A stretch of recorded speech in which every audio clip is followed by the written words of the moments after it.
Season 2 of the TV show Fargo features a lot of great characters, but perhaps my favorite is Ed Blomquist. Just a regular chap with regular goals and regular ambitions of becoming a butcher. Unfortunately, his wife is overambitious and also sociopathic, and she runs over a person, and instead of reporting it to the police, she brings the victim home. And then Ed is unwillingly dragged into a reality where he's covering up for a murder. All Ed wants is the American dream. Start a family, own a small business, and live out a happy, simple life. In one brilliant scene, when questioned by the police, he recounts the tale of Sisyphus, the Greek lost soul forced to eternally push the same boulder up a hill, except he tells it like he's never heard of it before, and he can't help but identify with Sisyphus. To him, Sisyphus is the hero, and pushing that boulder each day only for it to tumble down again is his ideal. So, of course, they made it into a video game series. Bloodborne the video game is something. People love Bloodborne, and when I say people, I mean YouTubers. I don't think there's been another video game that had so many video essays made about it. From H-Bomber Guy to Folding Ideas to Board Gaming's very own Matthew Lees. People who like layers love unpeeling Bloodborne. I, however, love unpeeling board games that don't work very well, and I love to see why. And I think it's especially interesting when the board game in question is overblown, needlessly expensive, is an adaptation of an intellectual property, and most importantly, is nearly amazing. So, I bought all of this. Oh, I bought all of this. Bloodborne the video game is frequently talked about in the context of its siblings, that being the Dark Souls series and to a lesser extent Demon's Souls and Sekiro Shadows Die Twice. All of these are different variations of the same concept and have been birthed in the primordial soup of creation by one man, and his name is Hidetaka Miyazaki. We skimmed past the Dark Souls series in our previous episode, and it's a great primer on the design ethos of the Miyazaki oeuvre, but just in case you're not familiar, the idea is that you'll traverse an expansive map that's tailored to maim you every chance it gets. Each time you die in Bloodborne, you're reborn at the last lamp you visited, but this time you're armed with knowledge. Now you know how to overcome the previous obstacle. Until you realize you don't really have to fight these and you can just run past most of this stuff. You could argue that killing things gives you blood echoes, and blood echoes is like XP and money, so you want that to get better things. But if all players wanted was blood echoes, they'd visit a specific chalice dungeon, a type of procedurally generated dungeon that's not part of the main game, by entering the code CUMF and get 83,000 blood echoes for completing it. People like fighting monsters in Bloodborne because it's fun. Every move needs to be precise. A moment's lapse and you've slipped. And once you slip, you die. Getting better at fights in Bloodborne is like learning to dance, and perfecting your timing and execution is very rewarding. This is the problem with adaptations. What works in a video game shouldn't really work in a board game. It's not that they don't work at all, it's just that they too frequently lean on a surface level understanding that's trying to please the fans with visuals and using all the correct capital letter nouns. This is how you end up with Zack Snyder's Watchmen as opposed to Damon Lindelof's Watchmen. So imagine my surprise when I realized that Bloodborne the board game, this big, overproduced, expensive, loaded with plastic, bloated with needless expansions mess, kinda, sorta, actually nails it. In Bloodborne the board game, officially licensed product, you will take on the role of a hunter, and alone or with up to 3 friends, you will try to complete 3 successive hunt missions. Each hunt mission is the basis of a chapter, and a chapter corresponds to 1 play session. Grouped together, the 3 chapters form a campaign, and there are 4 different campaigns in the main box. Each chapter will instruct you what 3 enemies you'll be facing. These range from grotesque beasts to conservatives in my YouTube comments. These enemies are also the obstacles in the way of you completing the hunt mission, and fighting them is daunting, precarious, taxing, and most importantly, fun. When you start a campaign, your hunter will be handed a deck of 12 cards, comprised of 3 copies, each of 4 different cards. Basic, basic, basic, and basic. Like in most deck building games, the composition of your deck will change as the campaign progresses. But even at its most basic level, things are pretty interesting. This deck drives everything you do. At the start of a round, you'll draw 3 cards. Anytime you want to do an action, whether it is to move your hunter, loot a consumable item, or reload your weapon, you have to discard one of these cards. And the funny thing is, which card you discard is completely irrelevant, unless you want to fight something. When you fight, instead of discarding the card you're going to use, place it on one of the slots of your trick weapon. These have 2 important characteristics: the speed of your attack and how much damage you will do. That's the trick part of the trick weapon, because when you start an attack, you have no idea what the enemy will do. Sort of. As soon as you commit a card to an attack, you immediately resolve any effects that a card might have. If the card says +1 damage, then you will deal +1 damage. If the card says draw, then you will draw a new one as soon as you commit it to an attack. If, however, the card says dodge or stagger, I don't want to say things get tricky again, but they do get tricky. After you committed a card to an attack slot, you will draw a card from the enemy action deck. These will either say basic, special, or ability, and then the enemy stat card will tell you exactly what the enemy will do and at which speed it will do it. There are 3 speeds in Bloodborne, the board game officially licensed product: fast, normal, and slow. If your attack is fast and the enemy's response is normal, you'll get to hit them before they hit you back. Conversely, if your attack is slow and the enemy's is, for example, fast, they hit you before you hit them. And the thing about this game is that you never ever want to be hit at all. Fighting monsters is a bit like bringing a keg of beer to your college soiree. You think you'll be the life and soul of the party, but 5 minutes later half of it is gone and nobody cares. You start each chapter with 6 health. Each time a monster hits you, it'll hit you for at least 2 damage, sometimes 3, and some monsters will even gleefully chomp you for 4. That's 2/3 of your health gone. Let's see how this works in practice. I just started a new game, explored a new area, and of course, there's already some conservatives I need to fight. This should be easy.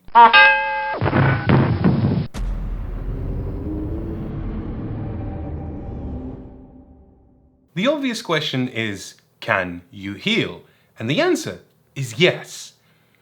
Yes, with 10 caveats. Some characters are even great at healing. The Sword Cleaver character heals 1 damage each time they kill an enemy and also draws a card, and that's something. The Hunter Axe character has 1 slot on their trick weapon that lets you heal for as much damage as you've dealt. So, if you survive the fight, you'll come back as fresh and strong as a newborn baby.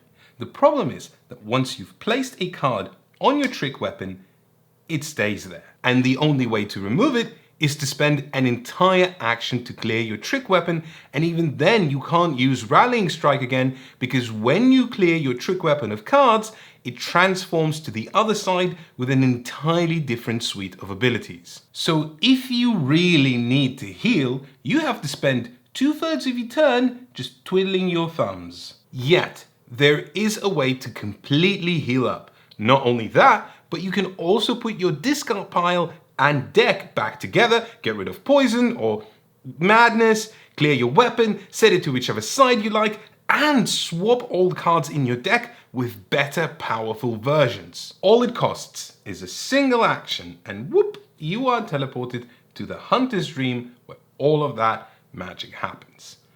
But, as always, there is a bigger cost, and you never want to pay it.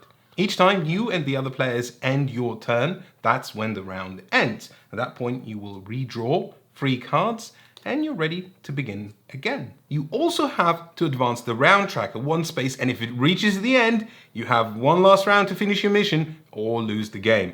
Worse yet, each time the round tracker reaches a red space, everything on the map resets. All the loot is back, but also all the monsters are back, all the boss characters heal up fully, and sometimes even your mission progress gets wiped. But all of that is manageable, since you only advance this once after each player got a chance to do something. However, as soon as anyone goes to the Hunter's Dream, the round tracker immediately advances. This is such a cool mechanism. Almost at any point in the game, you can say, you know what? I bit off more than I can chew. Hubris got the best of me. I guess I have to go to the Hunter's Dream, and that's when everyone immediately groans, because you didn't just cost yourself a turn, you cost yourself 2 turns and every other player a turn in the game. When you reset and buy upgrades, you all lose collectively a bare minimum of 12 actions in a 4-player game. It's just great. Health is such a precious resource, so we're back once again to combat and you not ever wanting to get hit. Some cards let you stagger an enemy, but they only work if your attack is faster than theirs. And don't forget, when you commit a card to combat, you have no idea what attack at what speed the monster will be doing. The other option is more complicated. After you've committed a card to initiate an attack, and you've revealed how the monster will be retaliating, you can play a second card that has the Doge keyword. Sorry, I mean the dodge keyword. I don't think Doge jokes are legal anymore, you might have to cut that out. If you played the dodge card to a slot that is at least as fast as the monster's attack, then you negate any effects of the attack that would directly affect you, such as being damaged, staggered, stunned, poisoned, etc. On the surface, both of these effects seem pretty similar, but Bloodborne the board game plays within razor-thin margins. The most minute details create the most profound differences. Stagger only works if you're faster, so stagger effects are useful on quick, low damage attacks. So you take a quick jab, and if you have another good slot, you can hack your cleaver again into a... What is that? That's a female beast patient. Delete that bit too. Whereas, if you plan to dodge, you can pretty safely activate a slow, meaty thump if you have a fast slot clear, or if you have a fast slot at all. The problem is that you're spending 2 cards to do 1 attack. Worth it if you can kill the monster, but seeing as most hunters can deal at most 3 damage, and most monsters have 4 health. If choosing which card and where you'll place it is the overture in this ballet of knives, then the enemy action deck is whatever comes after the overture. I don't really know anything about ballet. Random monster attacks might seem punitive and unfair, but there's only ever 3 options and the monster activation deck only has 6 cards. 3 for basic, 2 for special, and 1 for ability. Furthermore, the enemy action deck discard pile is open information, so you're not jumping in cold. You know the odds, except the odds are always at odds with you. Let's say you're fighting the Scourge Beast, and this thing doesn't look nearly as unpleasant as the Conservatives, so it can't go as bad. You know there's only 2 cards left in the enemy action deck, 1 basic card and 1 ability. You consider going in with a heavy, slow hit with a dodge card as backup, because the basic ability on the Scourge Beast is fast, and there is no way I can stagger that. But wait a minute, what if I don't draw basic? What if I draw ability? Well, then you're kinda effed, because ability says that we're gonna spawn a new Scourge Beast, and dodge doesn't really stop that from happening. So I guess we better do a quick stagger attack instead. But then if I don't draw ability, if I draw basic, it's gonna hit me for 2, and I'm only on 2 health.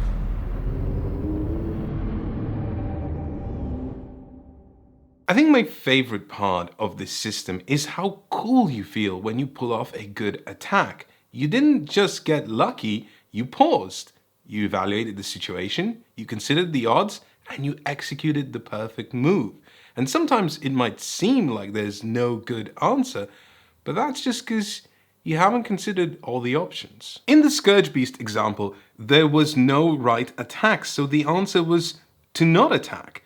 If I run away, another hunter can have their turn, attack something else, restack the deck. Suddenly, the odds are not that bad anymore. But my favorite part is that over the course of the entire campaign, you can assemble the coolest deck imaginable, with powerful cards, with multiple effects, but none of them do anything unless you actually fight with them.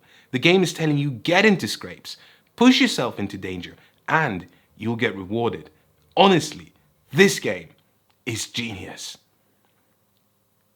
I didn't say that. I take that back. I didn't say that. I think designers Eric Lang and Michael Chanel should be really proud of the system they developed. It doesn't feel like an adaptation of Bloodborne the video game. It feels like an adaptation of all those essays on Bloodborne the video game. It distills what people really like about it. And then they sort of patted themselves on the back and forgot about the rest. When you kill a monster, you get a blood echo token. You can only spend these in the hunter's dream.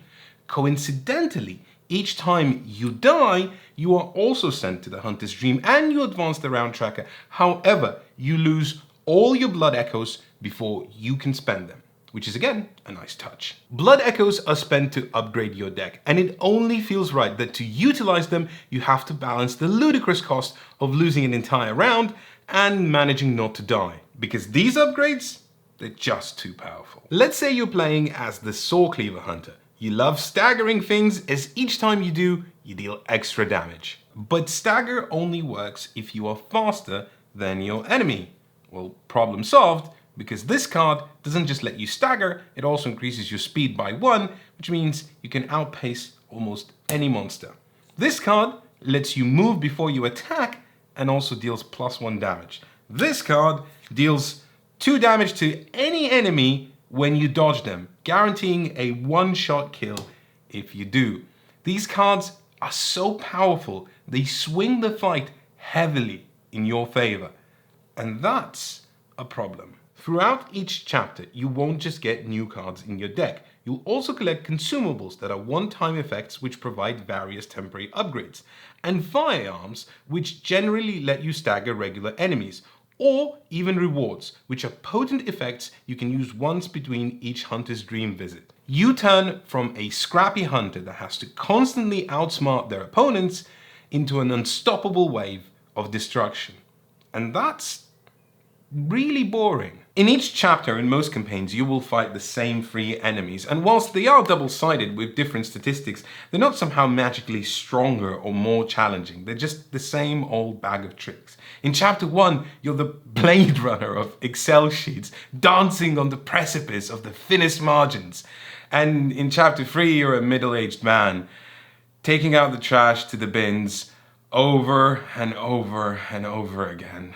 Bloodborne the video game is famous for its boss fights. They're tough, dynamic, and ask you to constantly reevaluate the situation in split-second decisions. They're the perfect crescendo in the dance of do, die, repeat. In Bloodborne, the board game officially licensed product, bosses stand in as glue that patches this system together. If flunkies no longer give you the edge, there has to be a bigger challenge, except bigger doesn't always necessarily mean more fun. One of the campaign's bosses is the Cleric Beast. It's also the first boss in the video game, a quick pirouette with a hulking behemoth that teaches you how bosses work without overstaying its welcome. In cardboard, however, the Cleric Beast is a long, arduous, protracted fight, and once it's done, you'll breathe a sigh of relief. Not because it was a challenge, but because you're just glad it's over and you can move on to something else. Oh wait! There isn't anything else. That's the end of the campaign. Instead of using the enemy action deck, bosses have their own deck.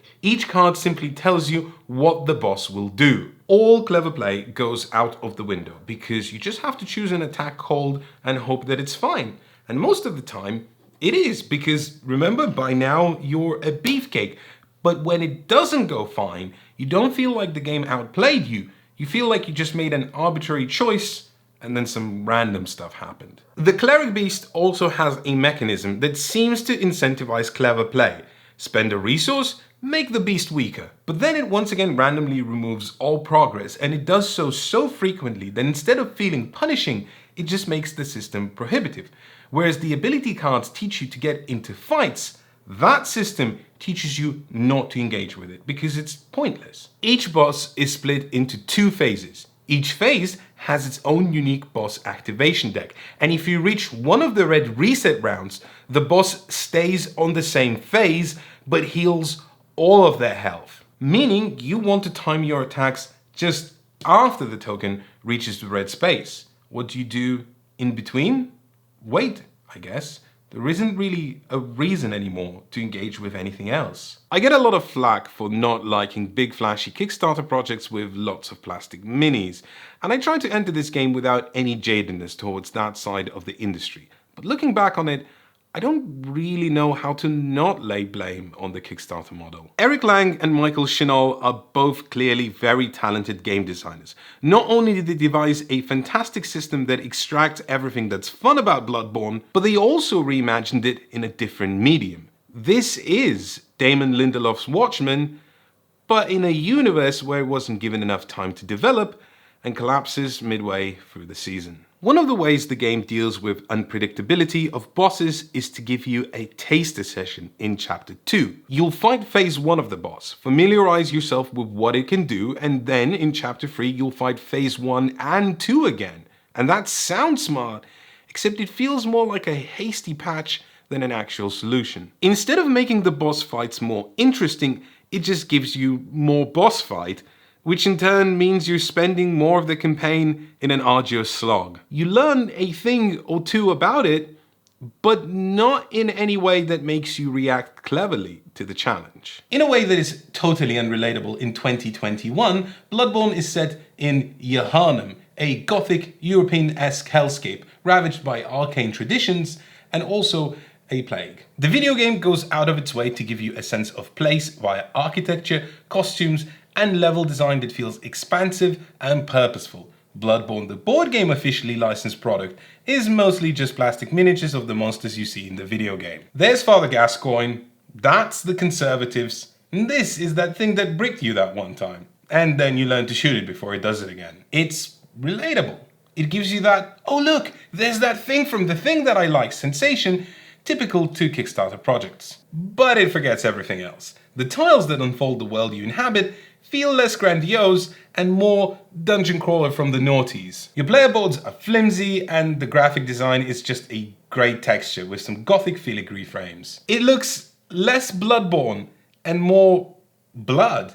You know, that shooter from the 90s. Thank you to the 3 people who remember that game. When you explore Yharnam in tabletop, each chapter doesn't have a set design. Some tiles have reasons to exist in the scenario, but there's no tailored map. They're just shuffled in randomly with other meaningless tiles, and then you'll trudge through the map, opening up new locations, hoping that you draw the right one. Purpose is replaced with arbitrariness, and the same mission can range from silly easy to unnecessarily difficult based on that shuffle. Each chapter also comes with side quests called insight missions, narrative divergences that serve to evolve the plot. Here you'll meet various familiar characters like Old Hunter Jura, or, it's got my name on it, iOS Efka. Well, that's just blatantly a lie, everyone knows. I'm a PC boy. To call these missions pedestrian would be doing the game a massive service. There's a wisp of narrative here, so faint that sneeze and you'll miss it. I suppose narrative isn't exactly Bloodborne's main focal point. The story reveals itself through bits of dialogue, or set design, or some dude's YouTube videos. To Chenal and Lang's credit, there's a pretty deft and simple system that offers narrative branching, but because of the random distribution of map tiles, you might never pick up on the threads that you started. Also, the very first quest I encountered was a damsel in distress scenario, and I wasn't exactly impressed with that. Bloodborne the board game comes with 4 playable characters, meaning that in a 4-player game, you have to play with all of them. Fine if they're all interesting, not so fine if 3 of them are interesting, and one is about as much fun to play as the winner in Twilight Imperium. Saw Cleaver, Threaded Cane, and Ludwig's Holy Blade are dynamic hunters that weave layers of strategy that intermesh with the game's systems. The Hunter Axe is just a dude who hits the axe and then sometimes heals. His strategy is Don't dodge, don't stagger, just take the axe and hit it really hard. Have you got some extra damage cards? Because I'll take those, and with my axe I will hit it very, very hard. I will take that axe and I will hit with the cards very hard. It's so indescribably dull. Worry not, for there are a lot more characters in a Kickstarter goodie box that's not available to buy forever and ever, which is a peak come on move. If Bloodborne the board game got you itching and curious, don't rush to buy this goodie box from the second-hand market, fueling the scalper economy that Come On thrives on. It's predominantly filled with monsters you won't use because most campaigns have predetermined monsters you'll be facing. There are 2 campaigns in the core box that use randomized monsters, and a few more splattered across the sprawl of Kickstarter expansions, and they're worse for it because it furthers the arbitrariness that's in stark contrast to the design ethos of Miyazaki's games. What I don't want to do is make you feel bad if you back this game on Kickstarter. If you got all of this, so be it. Enjoy it. You already spent enough money to feel invested in it, which is how they get you, but they did get you, so don't let me ruin your fun. Let me instead tell you why all of this glut bothers me. It's not that there's a lot of it. It's that a lot of it means that there's so much design work that's needed. I had the privilege of designing a tailored scenario for a dungeon crawler, and whilst I'm under no impression that the work myself and Elaine did is any good, it at least gave me an understanding of just how long this stuff takes to make and how much work you have to put in just to make it playable. There are 15 campaigns across these boxes, which means there's at least 45 scenarios. And if Come On was a publisher that concentrated their efforts on one design for a while, I think they would have come out with something less arbitrary and more focused. I can't help but wonder what this game would look like if they just published 2 boxes, or maybe 3, and then some more later down the line. I bet that people who backed it on Kickstarter and the people who bought it in retail would end up with something much sharper. I'd be lying if I said I didn't have fun with Bloodborne the board game officially licensed product. There were times where I literally jumped from my chair when I risked my last hit points on a 50-50 draw and the cards just came up right. It has its moments. And if you really like Bloodborne, I won't tell you not to get this. You're your own parent, maybe use your birthday money. You could do so much worse with dungeon crawlers. You could also do a lot better, but I'm not allowed to tell you which one's the really good one because people get upset when I do. But I can tell you it rhymes with Shloom Maven. I purposely avoided saying how I feel about Bloodborne the video game, but now here's the skinny. It's nice. I like it.